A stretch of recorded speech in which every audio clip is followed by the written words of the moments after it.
বৰষুণ দিছে এনেকৈ উজনি নামনি সকলো অসমত বৰষুণ দিছে আৰু নিশ্চয় যথেষ্ট বৰষুণ পৰিছে মই যিখিনি গম পাইছোঁ আৰু ক'ৰবাত ক'ৰবাত পানী জমা হৈছে আৰু আমাৰ ইতিমধ্যে GMC ফালৰ পৰা ইতিমধ্যে ব্যৱস্থা লোৱা হৈছে পানীখিনি ওলাই নিয়াৰ কাৰণে আৰু য'ত য'ত পানী ব্লক হৈছে নিশ্চয় আমিও ইতিমধ্যে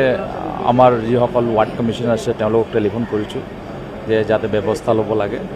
নিশ্চয় মই ভাবোঁ যে US টিম কাৰণে যদি হৈছে তেতিয়াহ'লে নিশ্চয় তেওঁলোকৰ ওপৰতো ব্যৱস্থা ল'ব লাগিব আমি কাৰণ আমি ভাবোঁ যে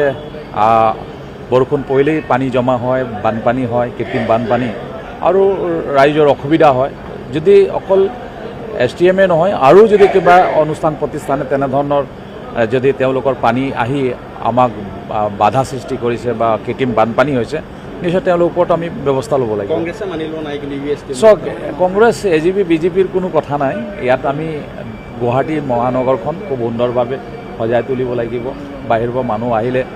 ক'ব লাগিব গুৱাহাটী এখন ধুনীয়া চহৰ আৰু সেইকাৰণে কংগ্ৰেছৰ কথাই নহয় মই কৈছোঁ কোনো এনেধৰণৰ কথাবিলাক ক'ব নালাগে আমি যিটো ভাল সেইটো কৰিব লাগিব চাওক প্ৰথমটো ভগৱানৰ কাৰণে ভগৱানে যথেষ্ট বৰষুণ দিছে কালি যথেষ্ট বৰষুণ হৈছে কালি বৰষুণ পৰিছে আৰু ময়ো দেখিছোঁ যে ময়ো এনেকুৱা নহয় যে মই আগতো 10 বছৰ বিধায়ক আছিলোঁ গুৱাহাটীতে আছিলোঁ কাৰণ আমি উজনিৰ এখন মানুহ মই দেখিছোঁ যোৱাকালি যথেষ্ট বৰষুণ পৰিছে বৰষুণ পৰাৰ উপৰিও আপোনালোক নিশ্চয় জানে আমাৰ চাৰিওফালে পাহাৰ আছে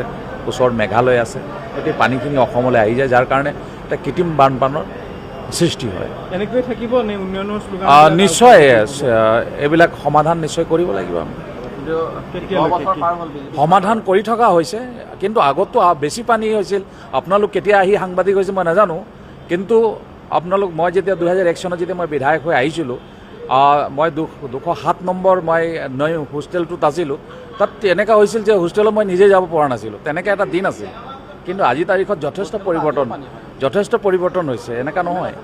আৰু যথেষ্ট কাম কৰিছে আমাৰ যিকোনো খবৰৰ বাবে যোগাযোগ কৰক আমাৰ এই নম্বৰত 9181 307 2221